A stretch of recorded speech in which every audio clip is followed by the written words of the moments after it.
Thanks, Danica. Bring in our panellists now, former Liberal MP Nicole Flint and former federal member for Mackellar and president of the New South Wales Liberal Party, Jason Falinski. Thanks to both of you for joining me. Before I get reaction to my interview with Tony Abbott, I just want to bring our viewers some very sad breaking news.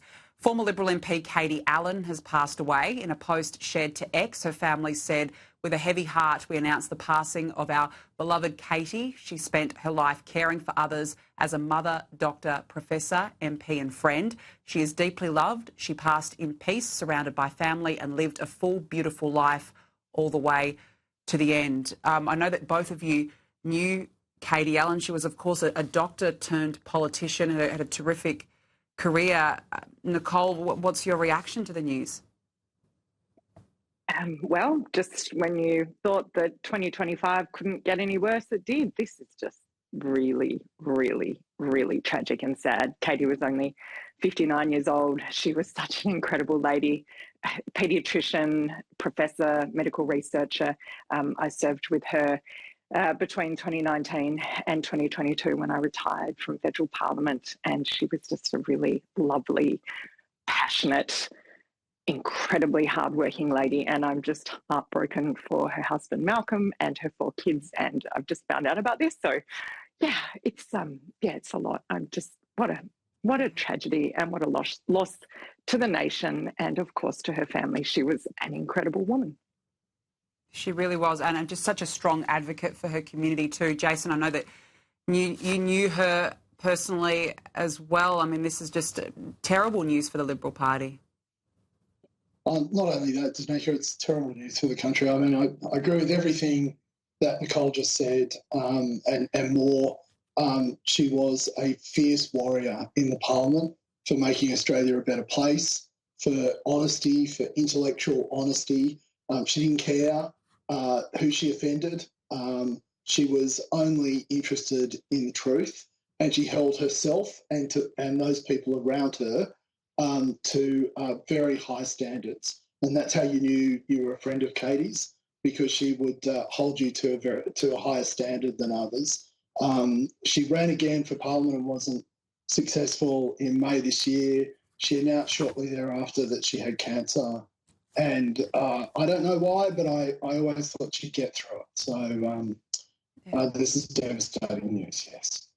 Yeah, look, it really is. And look, thank you for your tributes. I know that, it's hard for both of you as well. You both personally knew her. So condolences to her family. She's a real loss to Australia, as you both mentioned. Look, let's move on. I'm sure you're both listening to the interview I just had with Tony Abbott there on why a royal commission into the Bondi massacre is so needed. Here was what the Prime Minister had to say in response today. That there was no royal commission called by the Howard government after Port Arthur. There was no royal commission called by the Abbott government after the Lindt siege. Arthur gunman was a madman, and as Tony Abbott pointed out in my interview with him, after the Lindt Cafe siege, Tony Abbott called out radical Islam, and his leadership was strong on this. So how can the Prime Minister avoid a royal commission into the worst terror attack on home soil?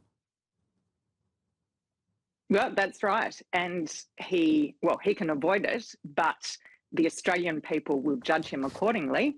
And quite frankly, Prime Minister Anthony Albanese has proven time and time again over the past week and a half that he is weak and that he is a coward.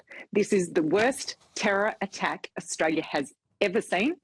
We haven't, apart from what happened in Israel on the 7th of October 2023, this is the worst attack on a Jewish community worldwide. We have to have a royal commission into this. And more than that, we also need to look at precisely how this type of religious extremism and terrorism has been allowed to grow and to fester in Australia. We are one of traditionally the most tolerant, peaceful and safe countries in the entire world. So the very least that this Labor government can do is call a royal commission. And Jason, Liberal Senator Dave Sharma quite rightly pointed out today that Anthony Albanese has supported royal commissions like the UN Oil for Food, child sexual abuse, the banking aged care sectors, disability, robo-debt, veteran suicide. but not the most deadly terror attack on our home soil. What do you make of the hypocrisy? Yeah, it kind of sticks out like a sore thumb, doesn't it? I mean, Tony Abbott showed what leadership actually is when he was Prime Minister, and in that interview he just did with you, Danica, Anthony Albanese is demonstrating how in 2 years Australia has gone from one of the most peaceful, law-abiding countries in the world to hosting the second worst attack on an ethnic minority in the world of this century. So, I mean, no wonder he doesn't want a royal commission. And I think the truth of why he doesn't want a royal commission is because it would have to look at whether there were clear security failures by ASIS and ASIO, or whether that happened at the New South Wales Police Force level. He would have to look at the funding behind these groups that both enable and encourage and foster this hate and division. And he knows that the Sunrise Foundation gets a lot of its money from the same people, and they're the people who fund a lot of the union movement in Australia.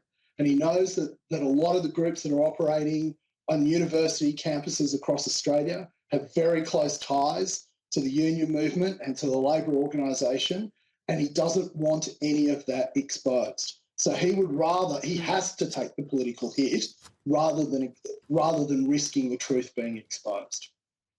Well, that's it. And in the end, this is not about a witch hunt. This is about making Australians feel safe. It's about making Jews feel safe. At the very least, call a royal commission seriously. I want to get your comments on this. Labor has today announced a tightening of travel regulations, of course, after Minister Annika Wells spent $100,000 on flights to New York on the taxpayer dime, a trip to Paris, Thredbo, sports, grand finals, that's just to name a few. The changes include all families travel in economy, reunion travel restricted to Canberra and electorates, and spouse travel only when they have been invited to an event. Nicole, will this appease the public, given there was such furious backlash to those revelations? I don't see how it could possibly appease the Australian people who are in the midst of an unprecedented cost of living crisis, when we have families who, what if you're a FIFO worker in the mining industry? What if you're a member of our defence forces? You're not having your family flown in every other day for a reunion, are you? It is just so out of step with the reality of day-to-day life for Australian families that it has to change. And once again, we are seeing weak leadership from Anthony Albanese, because the gold standard when it comes to changing public perceptions and needing to shift parliamentary entitlements with the times comes from John Howard when he abolished the parliamentary pension, and also from Tony Abbott when he abolished the ability of MPs and senators to employ their family members, including their spouses. So there are leaders who have done the right thing. Anthony Albanese is not one of them. This Prime Minister has to go. He has let the Australian people down so badly. Yeah. As we've just discussed, in the most distressing way over the past week and a half. But this is just another example of his weak leadership. Absolutely, because it didn't pass the pub test from the very beginning. I don't think this goes far enough. Jason, we're almost out of time. But, do you think that these changes go far enough? I know we need to get rid of all these sort of special little bonuses on the side. If people want to, fly their family in, they should do it on their own wages. I disagree with you, Nicole, on one thing. I don't want to get rid of Anthony Albanese. I think our best chance of winning government is against Anthony Albanese. So I hope the Labor Party keeps him there right up until the next election. I think you raise a good point, Jason. I don't know why we didn't think of that from the beginning, but you know what? You're actually spot on. I like that a lot. Nicole Flint, Jason Falinski, thank you so much for joining me. And you're right, it's been not the best end to the year, but I so appreciate you both coming on and particularly sharing your comments there about Katie Allen. She was a real asset to this country. So thank you so much for joining me.